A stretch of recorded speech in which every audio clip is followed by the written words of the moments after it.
Hello dear students, welcome to easy notes. आज हम लोग स्टार्ट करने वाला है लॉज ऑफ मोशन का लेक्चर नंबर 4, जिसमें हम लोग पढ़ेंगे सर्कुलर डायनामिक्स वगैरह। ठीक है। सर्कुलर काइनेमेटिक्स में हम लोगों ने क्या पढ़ा था कि इसमें मोशन प्लेन में कि सेंट्रीपिटल एक्सेलरेशन क्या होता है, फिर हम लोगों ने पढ़ा एंगुलर वेलोसिटी क्या होती है, एंगुलर एक्सेलरेशन क्या होता है, फिर एंगुलर इसके बारे में पढ़ा था हम लोगों ने, डिस्प्लेसमेंट के बारे में। तो सिमिलरली इसमें थोड़ा आगे बढ़ेंगे फोर्स की तरफ। तो सबसे पहले देखते हैं सेंट्रीपिटल फोर्स क्या होता है। What is centripetal force? It is defined as a force acting along the radius towards the centre of the circular path along which the body is moving with a uniform speed. Simple। जहां पे centripetal acceleration क्या था? Centripetal acceleration ये था कि centre की तरफ लगने वाला एक्सेलरेशन। सिमिलरली फोर्स क्या होगा? सेंटर की तरफ लगने वाला फोर्स। मतलब एक बॉडी जब रोटेट होगी तो उसको रोटेशन में रोक के रखने वाला फोर्स कौन सा है? Centripetal force. ठीक है। अब मैं जब रोटेट हो रहा हूं तो मुझे बीच की तरफ रोक के रखने वाला फोर्स कौन सा है? Centripetal force. तो उसका जो फॉर्मूला होगा, centripetal force will be equal to m into centripetal acceleration, mass into acceleration, right? हाँ। तो what will be m? Centripetal acceleration क्या है? v square by r। या तो ये हो सकता है, या तो m v ओमेगा हो सकता है, या तो m ओमेगा स्क्वायर r हो सकता है। ठीक है। ये तीनों अलग अलग फॉर्मूलेस हो सकते हैं किसके? सेंट्रीपिटल फोर्स के। कुछ एग्जांपल्स दिए। Consider a stone being whirled round with one end of the string being held in hand. जैसे कि स्टोन को ऐसे हम लोग रोटेट करें तो गिरेगा क्यों नहीं, बाहर क्यों नहीं जाएगा? क्योंकि जो स्ट्रिंग और उसके बीच में जो फोर्स लग रहा है दैट इज सेंट्रीपिटल फोर्स। जैसे कि अब मान लो अगर बताऊं ऐसे रोटेट हो रहा था, राइट? यहाँ पे ऐसे पकड़ के हम लोग क्या कर रहे थे, इस बॉल को रोटेट कर रहे थे। तो अब क्या होगा? इधर लगेगा tension. The tension force is nothing but centripetal force. Tension force ही क्या है? Centripetal force. जैसे कि मान लो अब सेंट्रीपिटल फोर्स कैसा मालूम? कोई एक मान लो कोई एक मूवी स्टार है, ठीक है, जैसे कि सलमान खान। अब सलमान खान का नाम हर मूवी में अलग अलग होता है, तो भाईजान, जय, राइट? जय हो में जय, प्रेम, अलग अलग नाम क्या है, ठीक है, बट एक्चुअल नेम क्या है? सलमान खान। तो उसी तरह सेंटर पे लगने वाले फोर्स का नाम क्या है? Centripetal force. डिफरेंट सिचुएशंस में वो क्या हो जाता है? डिफरेंट। जैसे कि अब अगर स्ट्रिंग की बात करें तो इसमें लग रहा है टेंशन फोर्स, जो सेंटर की तरफ एक्ट कर रहा है that is tension force. Tension force is nothing but centripetal force. अब अगर बात करें सन और अर्थ के बीच में, इनके बीच में लगना फोर्स है ग्रेविटेशनल फोर्स। अब वो भी सेंटर की तरफ लग रहा है तो gravitational force is nothing but centripetal force. ठीक है। जैसे कि अब बात करें मैग्नेटिक फोर्स के बारे में, सर्कुलर पाथ में जब एक चार्ज के ऊपर फोर्स लगेगा तो अंदर की तरफ लगेगा magnetic force, that magnetic force is nothing but centripetal force. ऐसे होता है। ठीक है। तो सेंटर की तरफ लगने वाला हमेशा फोर्स क्या होगा? सेंट्रीपिटल फोर्स ही होगा। उसके नाम अलग अलग है डिपेंडिंग ऑन द सिचुएशन। ठीक है। तो एग्जांपल देख ले, the tension in the string provides the necessary centripetal force for the circular motion. अगर हम लोग एक स्ट्रिंग को क्या करेंगे, एक स्टोन को एक इसमें बन के अगर रोटेट करेंगे तो टेंशन जो है वो किसका काम करेगा? सेंट्रीपिटल फोर्स जैसा बिहेव करेगा, जैसे कि मैं आप लोगों को समझाया। In case of satellite revolving around the earth the centripetal force is provided by the gravitational force. Simple. या तो सैटेलाइट हो या अर्थ और सन के बीच का फोर्स हो, that is nothing but gravitational force. तो ग्रेविटेशनल फोर्स क्या करेगा? अपने आप को सेंट्रीपिटल फोर्स के हिसाब से, मतलब जो सेंट्रीपिटल फोर्स रिक्वायर्ड था वो ग्रेविटेशनल फोर्स प्रोवाइड करेगा। मतलब it is nothing but a centripetal force itself. वो कौन कर रहा है प्रोवाइड? Gravitational force. ठीक है। वो एक्ट कौन कर रहा है? ग्रेविटेशनल फोर्स एक्ट कर रहा है एज अ सेंट्रीपिटल फोर्स। ठीक है। चलो आगे बढ़ते हैं। Centrifugal force. What is centrifugal force? Centrifugal force is nothing but a false force. ठीक है। सेंट्रीफ्यूगल क्या है? एक सूडो फोर्स भी कहते हैं इसको। क्या कहते हैं? सूडो फोर्स भी कहते हैं।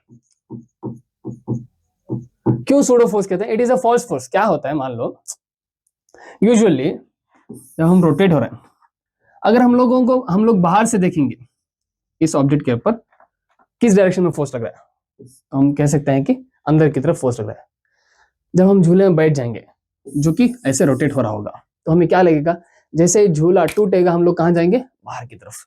तो हमें, अगर हम लोग उस फ्रेम में होंगे, if we are in that frame, तो हमें लगेगा कि हमें हमें फोर्स कहां लग रहा है? बाहर की तरफ। तभी राइट, जैसे हम लोग झूले में बैठते हैं, अगर वो रोटेट होगा तो हमें क्या लगेगा? हम लोग झूले से दूर जा रहे हैं, तो कौन सा फोर्स होगा? Centrifugal force. Centrifugal force. इसका जो मैग्नीट्यूड है वो सेम होगा, M V square by R, या तो एम ओमेगा स्क्वायर आर, या तो एम वी ओमेगा। ठीक है। ये इसकी वैल्यू जो है सेम सेंट्रीपिटल जैसी होगी, बट डायरेक्शन जो है वो away from the centre of the circle होगी। अब मानिए, तो इसका एक इस लाइन से हम लोग कह सकते हैं, if you are not in the frame, ठीक है, अगर इस फ्रेम में आप नहीं हो तो सेंट्रीपिटल लगेगा। अगर आप उस फ्रेम में हो जो कि नॉन इनर्शियल है तो आपको सेंट्रीफ्यूगल फोर्स लगेगा, सिंपल। अगर आप उधर हो तो हमें लगेगा सेंट्रीफ्यूगल, अगर आप नहीं हो तो हमें लगेगा सेंट्रीपिटल, सिंपल। अगर हम लोग बाहर से देख रहे हैं तो ओ सेंट्रीपिटल लग रहा है, अगर हम लोग इस पे बैठ के देखेंगे ओ मेरे ऊपर सेंट्रीफ्यूगल लग रहा है, मैं बाहर की तरफ जा सकता हूँ, राइट। वैसे okay, when a body is moving along circular path because of inertia or direction of force to act on the body in the direction away from the point of rotation, इसको क्या कहते हैं हम लोग, centrifugal force. जो मैंने समझाया वही है, अवे फ्रॉम द सेंटर लगेगा और नॉन इनर्शियल फ्रेम में बैठने के कारण होता है वैसा, ठीक है। चलो इसकी वैल्यू भी क्या होगी, सेम सेंट्रीपिटल फोर्स जैसी होगी। चलो next, maximum safe speed for turning of a car on level road. मान लो कि मुझे कार को टर्न करना है, ठीक है, ओके, ऐसे कार को टर्न करना है और ये लेवल रोड है एक। अब इसके ऊपर कार है, इधर ये क्या है, हमारी कार है, ऐसे मान लेते हैं ये हमारी कार है, ठीक है, ऐसे जा रही थी कार। अब कार, इसके ऊपर कितने फोर्स लगेंगे वो कहना है। सबसे पहले स्मूथ रोड की जगह हम लोग किसकी बात करते हैं, रफ रोड की ही बात करेंगे, क्योंकि रोड्स आजकल रफ ही होते हैं। तो नीचे लगेगा mg, ऊपर की तरफ लगेगा n नॉर्मल, राइट। और अगर बात करें, अच्छा अभी टर्न ऐसे कर रहा है, राइट, तो इसके जाने के चांसेस कहाँ है, अगर स्लिप हुआ तो इसके जाने के चांसेस बाहर है, तो यानी इधर लगेगा mv²/r, यानी सेंट्रीफ्यूगल फोर्स लगेगा, क्योंकि हम लोग कार में बैठे हैं। जैसे मैं गिरूंगा तो मैं कहां जाऊंगा, बाहर की तरफ, पक्का, ओके। अच्छा तो इस पे फ्रिक्शन कहाँ लगेगा, फ्रिक्शन लगेगा इधर, ऑब्वियसली इसको बैलेंस कर रहा होगा फ्रिक्शन, तभी तो हम लोग नहीं गिरते, राइट। हम लोग कार को टर्न करते हैं, हम लोग ये कार ऐसे स्किड क्यों नहीं होती, ड्रिफ्ट क्यों नहीं होती, राइट। यूजुअली आप लोगों ने देखा होगा कि अगर टर्न लेंगे तो कार जो है ड्रिफ्ट हो जाती है, कार क्या होती है, ड्रिफ्ट होती है। क्यों ड्रिफ्ट होती है, क्योंकि हमारी स्पीड ज्यादा होती है। अगर स्पीड मिनिमम हो तो कार ड्रिफ्ट नहीं होगी, सेम जगह पे अगर टर्निंग लेंगे तो कार ड्रिफ्ट नहीं होगी जब स्पीड मिनिमम हो। अगर वही जगह पे अगर स्पीड ज्यादा रख के ड्रिफ्ट करेंगे, सॉरी मूव करेंगे, टर्न करेंगे, तो क्या हो जाएगी, कार ड्रिफ्ट हो जाएगी। अब ड्रिफ्ट कौन करा रहा था, mv²/r, कंट्रोल कौन कर रहा था, फ्रिक्शन, ठीक है, ओके। तो मिनिमम स्पीड क्या होगी, इन दोनों, ये दोनों अगर बराबर हो जाएंगे तो मिनिमम स्पीड होगी, यानी अगर दोनों बराबर होंगे तो ड्रिफ्ट नहीं होगी, यानी mv²/r should be what, less than और equal to friction. mv²/r should be less than और इक्वल टू फ्रिक्शन, मतलब ये कम होना चाहिए, तभी तो जो है गाड़ी हमारी वहीं रहेगी, गिरेगी नहीं, ओके। तो what is mv²/r less than और equal to what is friction, friction क्या है, फ्रिक्शन जो है, अच्छा r जो है इसका रेडियस है, ठीक है, यहां से यहां तक का डिस्टेंस। फ्रिक्शन क्या है, mu into n, so mv²/r less than और equal to mu, what is n, n जो है mg के बराबर है, यहां से लिख लेता हूं मैं mg, सो m से m चला जाएगा तो बचेगा क्या, v² इज लेस देन और equal to mu rg, so v will be less than और equal to root of mu rg। अगर इतनी स्पीड से आप चलाएंगे तो ये होगी हमारी मिनिमम सेफेस्ट स्पीड, ठीक है। अगर इतनी स्पीड से आप जाएंगे तो क्या होगा, आप लोग गिरना बच जाएगा, गिरने से यानी स्लिप ड्रिफ्ट होने से आप लोग बच जाएंगे, easy. Minimum speed for safe turning, ठीक है, सेफ टर्निंग के लिए काम है। अच्छा अब देखते हैं कि maximum safe velocity for turning on a car on bank road, sorry ये मिनिमम नहीं मैक्सिमम स्पीड है, ठीक है, कौन सी स्पीड है, मैक्सिमम इतनी हो सकती है, अगर उससे ज्यादा हुई तो हम लोग ड्रिफ्ट कर जाएंगे।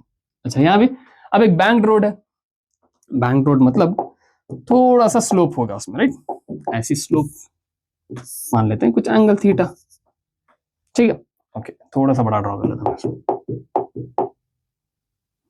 यहाँ ऐसे कुछ एंगल थीटा। अब यहां पे एक कार है,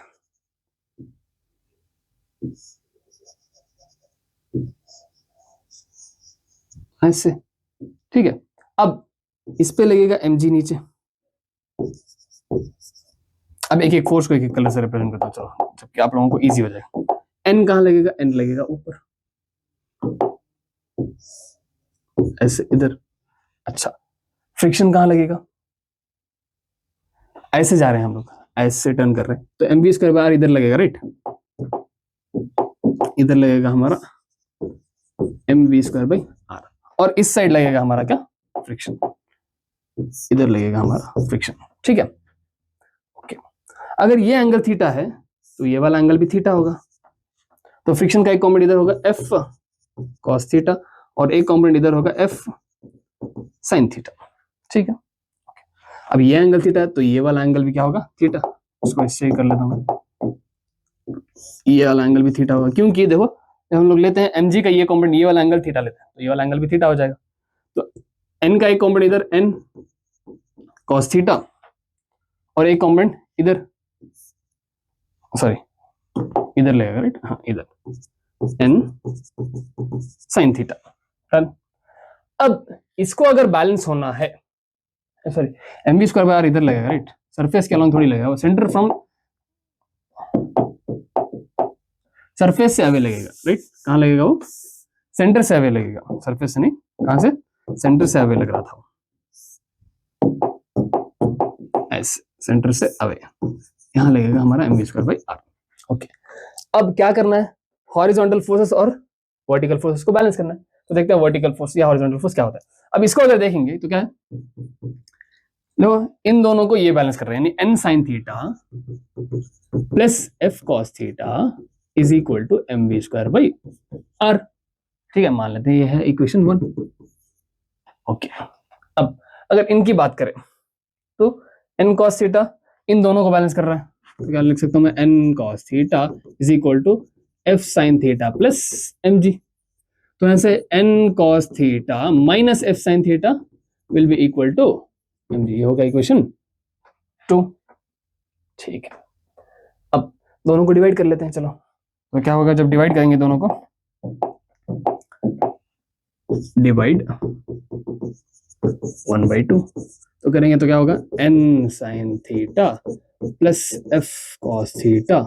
f को क्या लिख सकता हूं मैं, म्यू n, f को क्या लिख सकता हूं, mu n cos theta divide by ये क्या होगा, n cos theta minus mu n sin theta is equal to mv square by r divide by mg। तो m से m चला जाएगा।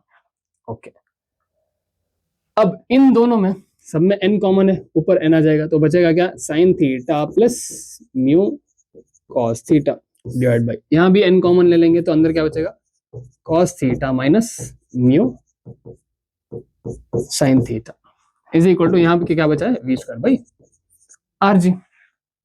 तो n से n गया।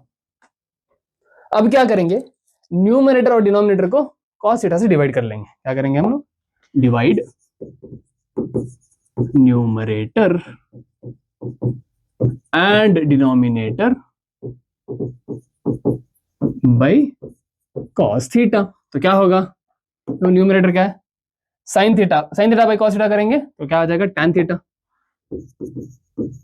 प्लस म्यू cos थीटा था, cos थीटा से डिवाइड करेंगे तो बचेगा म्यू डिवाइड बाई, उसके बाद cos थीटा से डिवाइड करेंगे तो बचेगा 1 माइनस म्यू sin थीटा था तो cos से डिवाइड करेंगे तो म्यू tan थीटा हो जाएगा is equal to v square by are G. तो यहां से v स्क्वायर क्या होगा, v square will be equal to R G into tan theta plus mu divide by 1 minus mu tan theta. So v क्या आ जाएगा, v will be equal to root of R G into tan theta plus mu divide by 1 minus mu tan theta. इतनी maximum speed हो सकती है जिससे अगर हम लोग बैंक रोड में चलाएंगे तो हम लोग ड्रिफ्ट अवे नहीं होंगे, ठीक है। ये होगी हमारी maximum speed on the bank road. Done. अच्छा, अब बात करते हैं इसकी, the minimum bending angle of a cyclist to safely take a turn on the smooth road. Cyclist भी हो सकता है, या तो हम लोग मान के चल सकते हैं कि वो ये है, स्कूटरिस्ट भी हो सकता है। चलो, ये एक हॉरिजॉन्टल रोड है, तो साइक्लिस्ट जो है ऐसे जा रहा है, ये कौन है हमारा cyclist, at some angle theta from here, ठीक है। ओके, अब इसका जो रेडियस है r है, तो r का एक कॉम्पोनेंट होगा इधर r, sorry cos theta, right, क्या होगा r cos थीटा, और एक कॉम्पोनेंट होगा इधर r sin थीटा। mg तो एज यूजुअल नीचे ही है, और mv स्क्वायर बाय r कहां लगेगा, सेंटर से अवे, तो यहां लगेगा mv square by r, right. Okay, तो अब हॉरिजॉन्टल फोर्स को बैलेंस कर लेंगे, r cos theta will be equal to mg और r sin थीटा क्या हो गया is equal to mv square by r, right. ये हो गया 1, ये हो गया 2, दोनों को डिवाइड कर लेंगे तो r sin theta by r cos theta is equal to mv square by r mg, m से m चला जाएगा, r से r, sine by cos is tan theta is equal to v square by are G. तो v क्या हो जाएगा root of R G tan theta. अगर इतनी स्पीड से जाएगा तो अच्छा मेंटिंग एंगल चाहिए, राइट, तो यही स्टॉप कर सकते हैं हम लोग, tan theta is equal to v square by are G. अगर स्पीड पूछेगा तो root R G tan theta, simple. अगर इतने एंगल से v square by are G angle से जाएंगे तो वो गिरेगा नहीं, सिंपल, स्लिप नहीं होगा। डन।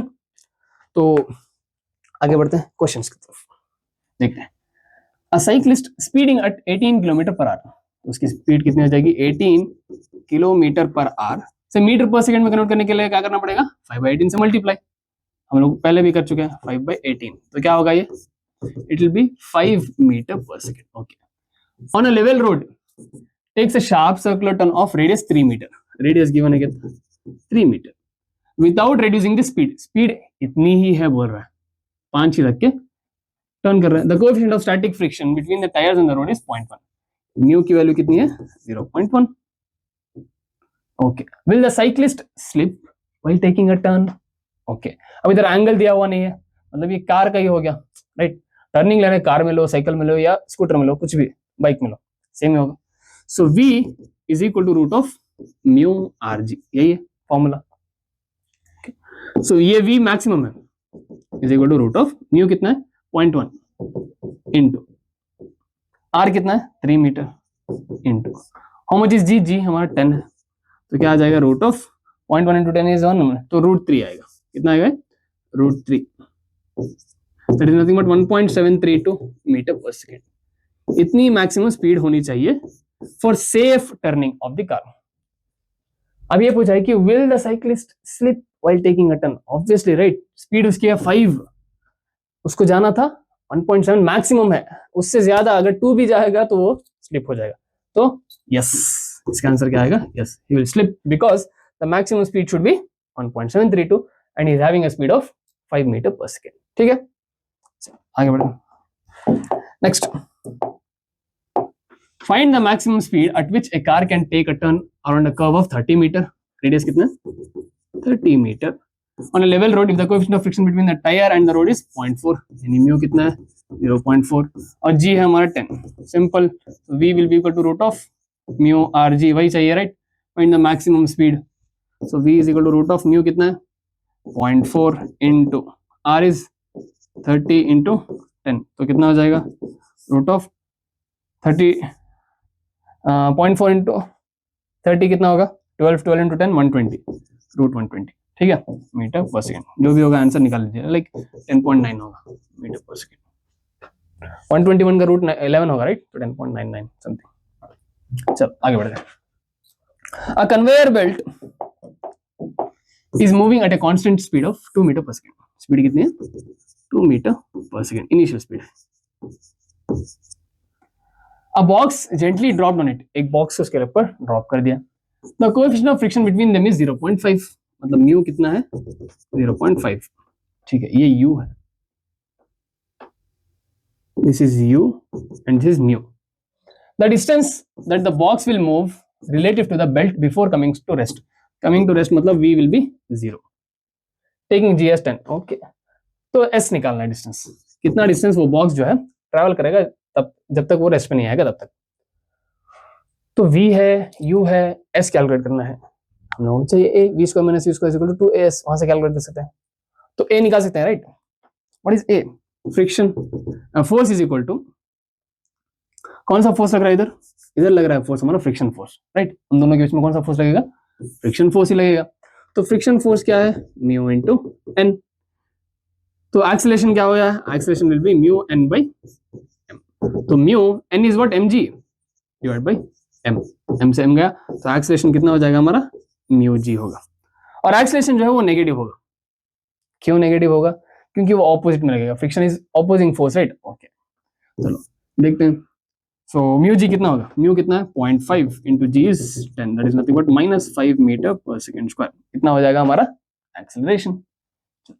अब v square minus u square is equal to 2a into S. So v square 0 है तो ये 0 हो जाएगा, तो माइनस यू स्क्वायर मतलब 2 का square 4 is equal to 2 into a है 5 इंटू एस। तो 2 4 10, ये 2 में 2 2 तो 2/5 minus 2/5 is equal to S. So S कितना हो जाएगा 0.4 मीटर। ये माइनस से माइनस कैंसिल हो जाएगा राइट, क्योंकि 5 में भी माइनस है राइट, ऑपोजिट डायरेक्शन लग रहा है।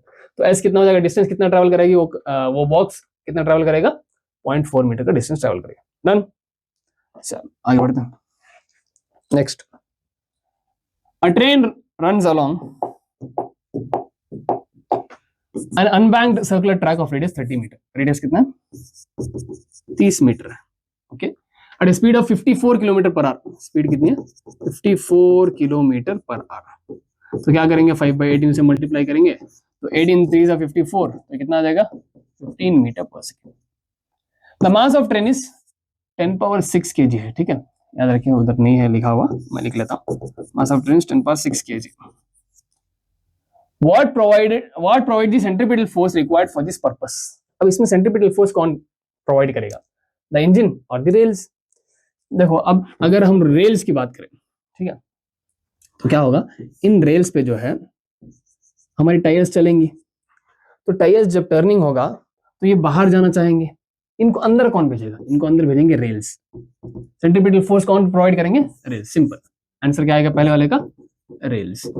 ठीक है, सेंट्रीपिटल फोर्स कौन प्रोवाइड कर रहे हैं, रेल्स। कैसे, जब टर्निंग हो रही होगी तो ये कहां जाएगा, बाहर जाती हुई दिखाई देगी हमारी क्या, व्हील, तो रेल्स क्या कर रहे होंगे, उसको अंदर की तरफ ढकेल रहे होंगे, यानी सेंट्रीपिटल फोर्स कौन प्रोवाइड कर रहे होंगे, rails. Then what is the angle of banking, अगर बैंकिंग हो required to prevent the wearing of out of the rail, मतलब मैक्सिमम एंगल राइट, अगर उससे एंगल ज्यादा होगा तो ये रेल से बाहर निकल जाएगा, सेंट्रीपिटल फोर्स वहीं तक बैलेंस कर पाएगा।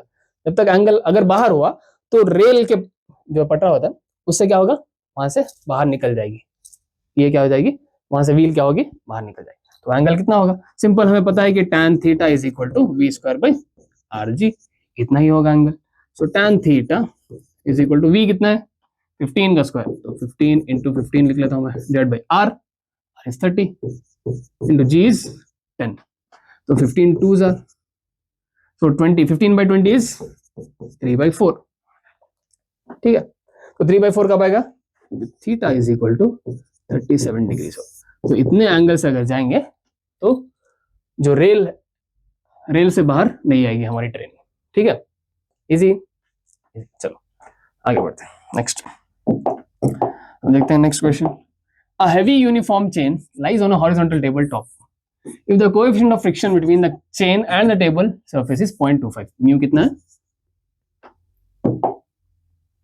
mu है हमारा 0.25, then the maximum friction of the length of the chain that can maximum fraction of sorry friction है fraction of length of the chain that can hang over the edge of the table। देखो क्या होता था, हम लोग बचपन में खेलते थे राइट, एक चेन लेके इसको नीचे छोड़ते थे ऐसे, उसको बहुत कम छोड़ते थे जब तक वो रुकी रहे, अगर उससे थोड़ी सी भी अगर ज्यादा छोड़ते तो वो जो ये है चेन नीचे गिर जाती। तो मैक्सिमम कितनी रह सकती है, मान लेते हैं टोटल लेंथ है L और ये हैंगिंग लेंथ है X, टोटल लेंथ क्या है इसका L, इसका मान लेता हूं, इसका मास M है और लेंथ L है, ठीक है टोटल, और ये जो हैंगिंग लेंथ है दैट इज X, तो ये कितना हो जाएगा, ये हो जाएगा L माइनस X राइट। तो अब M मास का लेंथ अगर L होगा तो X लेंथ का मास कितना होगा M डैश, तो कितना होगा M डैश विल बी कितना होगा mx बाई L, ओके, और L माइनस एक्स वाले का कितना होगा M double dash is equal to M into L minus x by L, यही होगा राइट। इसका मास कितना होगा M डबल डैश और इसका मास कितना होगा M डैश, डन, तीनों का मास और टोटल मास कितना है M है, ओके। तो अब इसको नीचे खींचेगा फोर्स M डैश इंटू जी, ठीक है, और इसको रो के रखने वाला फोर्स है फ्रिक्शन, तो अगर दोनों बराबर होंगे तो क्या होगा, ये रुका रहेगा, सिंपल। तो friction will be equal to m dash g. So what is friction now? Friction is mu into n is equal to m dash g. अब n इतने वाले मास की वजह से ही होगा, क्योंकि जितना कांटेक्ट में उसी की वजह से n लगेगा. So mu into n, what is n? m into g, right? तो m double dash into g, m double dash into g is equal to m dash g. g से g चला जाएगा, हमें चाहिए x. Okay. So mu into what is m double dash? m into L minus x divided by L. Okay, what is m dash? mx by L. So m by L चला जाएगा, बचेगा क्या, mu L by minus mu x. इसको mu को common ले लो, mu into L minus x is equal to x. ठीक है. अच्छा, अब म्यू कितना है, 0.25. तो देखते हैं 0.25 L minus 0.25 x is equal to x. ठीक है. अब ये 0.25 L इधर ही रहेगा, इज इक्वल टू, माइनस इधर जाएगा तो प्लस हो जाएगा, यानी x plus 0.25 x. So 0.25 L is equal to 1.25 x. So कितना होगा, 1/5 टाइम्स, मतलब L is equal to, sorry x चाहिए, right. x is equal to क्या हो जाएगा, L/5. इतना लेंथ जो है वो हैंगिंग होगा. अच्छा, अब इधर दिया हुआ नहीं है कि लेंथ L है, तो हम लोग क्या मान सकते हैं, मान लेते हैं कि लेंथ जो है वो 100% है, टोटल लेंथ 100% मान सकता हूं मैं. तो उसका 5 से डिवाइड करेंगे तो x कितना आ जाएगा हमारा, 20% of the length. 20% of the length जो है वो हैंग हो सकता है अगर म्यू 0.25 है तब. म्यू चेंज होगा तो ये भी चेंज हो सकता है, याद रखिए. चलो आगे बढ़ते हैं. Next, sand is being dropped from a conveyor belt at a rate of m kg/s. मतलब dm by dt कितना है, m है. The force necessary to keep the belt moving with a constant velocity of v. Velocity कितनी है, v है. Simple, right. Force कितना है, अगर मास कांस्टेंट नहीं होगा तो फोर्स हमें लगेगा v dm by dt, right. यही था फोर्स, सिंपल. तो F is equal to v into dm by dt is m. तो इतने न्यूटन का फोर्स लगेगा. डन. चलो आगे बढ़ते हैं. नेक्स्ट क्वेश्चन, इसकी बात करूं मैं. A ball of mass 0.1 kg is suspended by string of length 30 centimetre long. Okay, keeping a string always tight. चलो देखते हैं. The ball describes a horizontal circular motion. मतलब ये बॉल जो है वो सर्कुलर मोशन कर रहा है, ये बॉल जो है वो ऐसे हॉरिजॉन्टली सर्कुलर मोशन कर रहा है. इसका सेंटर हो गया, ठीक है. ये लेंथ कितना है स्ट्रिंग का, 30 centimetre. Okay, of radius 15 centimetre. मतलब ये कितना है, 15 सेंटीमीटर. तो यहां से मैं एंगल ले सकता हूँ थीटा, कि उतने एंगल पे रोटेट हो रहा होगा. Calculate the angular speed. Angular speed calculate करनी है, यानी ओमेगा. ओके, तो अब इधर लग रहा होगा टेंशन, इसमें क्या लग रहा होगा, इधर लग रहा होगा टेंशन T. अब ये एंगल थीटा है तो ये वाला एंगल भी थीटा होगा, राइट.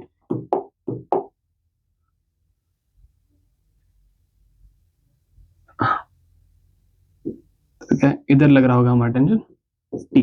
ये एंगल थीटा तो ये वाला एंगल भी थीटा होगा. तो T का एक कॉम्पोनेंट इधर होगा T cos थीटा, और एक कॉम्पोनेंट इधर होगा T sin थीटा, और mg नीचे लगेगा, इधर लगेगा mv स्क्वायर बाय r की जगह m ओमेगा स्क्वायर r लिख सकता हूं मैं, क्योंकि हमें चाहिए क्या, ओमेगा. ओके, तो अब बैलेंस कर लेते हैं. पहले थीटा निकाल लेते हैं कितना होगा. यहां से अगर देखो मैं तो sin theta will be equal to opposite by hypotenuse, यानी 15/30. कितना होगा, 1/2. sin थीटा 1/2 कब होता है, थीटा 30 डिग्रीज होगा तब. डन, थीटा मिल गया 30 डिग्री. अब बैलेंस कर लेते हैं, सिंपल हो जाएगा. t cos थीटा, ये t sin theta, no, t sin theta, t sin 30 degree is equal to m omega square r, और t cos 30 degree is equal to mg. दोनों को डिवाइड कर लेते हैं तो क्या होगा, t से t गया, m से m गया. sin by cos is tan 30 is equal to omega square. Omega square calculate करना है, r कितना है, r इज 15 सेंटीमीटर, राइट. हाँ, तो उसको मीटर में कन्वर्ट कर लेते हैं, into 10⁻⁻2 divide by g 10। tan 30 कितना है? tan 30 is 1/√3 omega square 3 times और 2 टाइम्स 3/2 इंटू 10⁻²। चलो अब इसको इधर भेजेंगे तो omega square will be equal to 10⁻² इधर आएगा तो 100 हो जाएगा, 10⁻+2 into 2 will be 200 divide by 3√3। ठीक है, अच्छा so omega square is equal to 200/3√3 कितना होगा?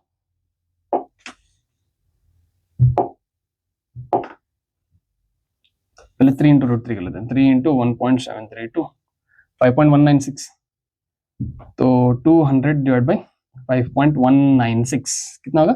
38.49 38.5 लगेगा। So omega will be equal to root of 38.5 कितना होगा? इसका अगर रूट लेंगे root of 38.5 6.2 radian per second, इतनी होगी हमारी एंगुलर वेलोसिटी। इतनी एंगुलर वेलोसिटी के साथ क्या है, वो जो बॉल है वो रोटेट होता होगा in a horizontal plane. Easy simple, सिर्फ यही करना है, बैलेंस करना है फोर्स को। Next, a body of mass 2 kg begins to slide on a plane inclined at an angle of 45 degree with the horizontal. The force of friction will be, okay, 2 kg मास की body है, तो देखो simple, हमें force कहाँ लगेगा? इधर लगेगा हमारा mg, ये लग रहा है mg cos 45 डिग्री, एंगल 45 है हमारा, और इधर लगेगा mg sin 45 डिग्री, ये तो हमें पहले से पता है, और फ्रिक्शन लगेगा इधर पक्का, और इधर लगेगा हमारा n। तो हमें पता है कि फ्रिक्शन पूछ रहा है, फ्रिक्शन किसको बैलेंस कर रहा है? सिंपल mg sin थीटा, तो friction will be equal to mg sin 45 degree. So f is equal to mg how much? m कितना है? 2 है, तो 2 into 10 20, sin 45 is 1/√2, so f is equal to 20/1.414 कितना होगा? चेक कर लो,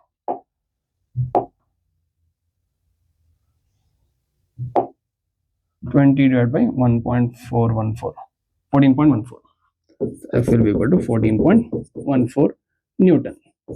इतना फोर्स, इतना फ्रिक्शन फोर्स लग रहा होगा उस जो बिगिंस टू स्लाइड हो रहा है, begins to slide on the inclined, उस बॉडी पे कितना फोर्स लग रहा होगा? Friction force 14.14 newton. तो इसी क्वेश्चन के साथ आप लोगों का ये चैप्टर होता है समाप्त।